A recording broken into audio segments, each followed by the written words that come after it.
अब जैसे जैसे मेरी घरवाली की तबीयत खराब होती रही ऐसे उनके पैसे बढ़ते रहे। उत्तर प्रदेश के लखीमपुर खीरी से एक ऐसी घटना सामने आई जिसने इंसानियत को शर्मिंदा कर दिया। एक माँ दर्द से कराती रही, एक बाप बेबस होकर मदद की गुहार लगाता रहा, लेकिन हुआ कुछ ऐसा जिसने सबको सकते में डाल दिया। कलेक्ट्रेट में चल रही मुख्यमंत्री डैशबोर्ड की बैठक में शुक्रवार 22 अगस्त को अधिकारियों के उस वक्त हाथ पांव फूल गए जब एक व्यक्ति हाथ में झोला लेकर सभागार में पहुंच गया। झोले में खून से लथपथ नवजात का शव था। उसने वहां चीख चीख कर अपने साथ हुई बदसलूकी की आप बीती बताई।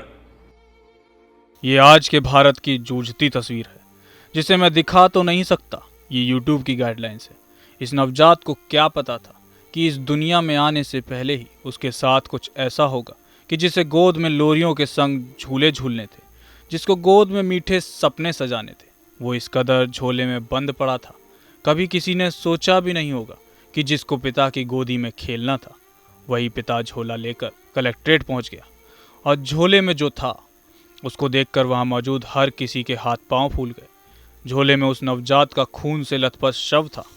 उत्तर प्रदेश के लखीमपुर खीरी में जिला मजिस्ट्रेट ने एक अस्पताल को सील कर दिया जब एक व्यक्ति अपने नवजात बच्चे का शव लेकर डीएम कार्यालय पहुंचा, जिसकी प्रसव के दौरान मौत हो गई थी। नवजात बच्चे के पिता विपिन गुप्ता ने आरोप लगाया था कि अस्पताल लगातार शुल्क बढ़ाता रहा और डिलीवरी में देरी करता रहा।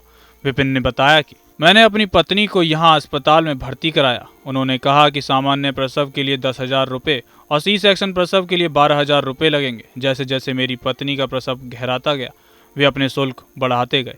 विपिन ने रात 2:30 बजे तक कुछ पैसों का इंतजाम कर लिया, लेकिन अस्पताल ने शुल्क और बढ़ा दिया और उनकी पत्नी का ऑपरेशन करने से पहले और पैसे की मांग की, जिसके चलते काफ़ी देर हो गई और बच्चे की मौत हो गई। विपिन का आरोप है कि उनकी गर्भवती पत्नी को निजी गोलदार अस्पताल में धक्का देकर बाहर निकाल दिया गया, उसका प्रसव भी नहीं कराया गया और फिर दूसरे अस्पताल में लापरवाही से किए गए प्रसव से उसके बच्चे की मौत हो गई। उसकी पत्नी के साथ बहुत ही अभद्र व्यवहार किया। इतना सुनते ही अधिकारियों ने तुरंत सीएमओ डॉक्टर संतोष गुप्ता व एसडीएम सदर अश्वनी कुमार को आदेश दिया कि वे तत्काल जाएं और अस्पताल को सील करने के साथ ही महिला के साथ बदसलूकी करने वालों पर कठोर कार्रवाई करें।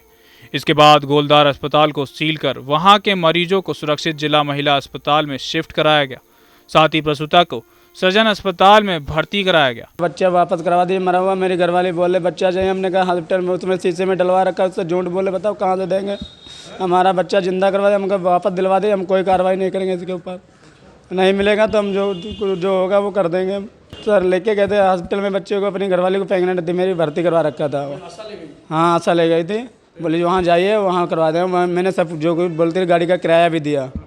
अब जैसे जैसे मेरी घरवाली की तबीयत खराब होती रही ऐसे उनके पैसे बढ़ते रहे। बाद को बोले अब यहाँ ओवर हो चुका टाइम, अब मैं नहीं कर सकता हूँ। वहाँ ऊपर से चिल्ला रहे मेरे ऊपर, गोलद्वारा हॉस्पिटल।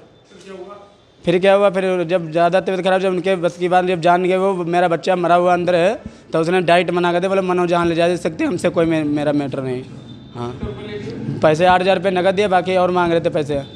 चले पैसे कुछ भी नहीं सुनवाई के, पैसे भी दे दिए, तब भी कह रहे जहाँ ले जाना चाहे तहाँ ले जा सकते हो।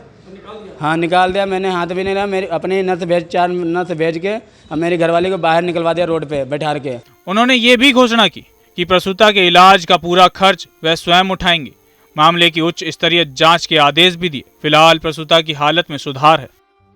लिहाजा यूपी में बाबा की पुलिस एकदम चुस्त दुरुस्त है और ऐसे एक भी अपराधी को नहीं छोड़ेगी जो इंसानियत के खिलाफ है। लेकिन यूपी में इस तरह की घटना होना अपने आप में एक बड़ा सवाल है।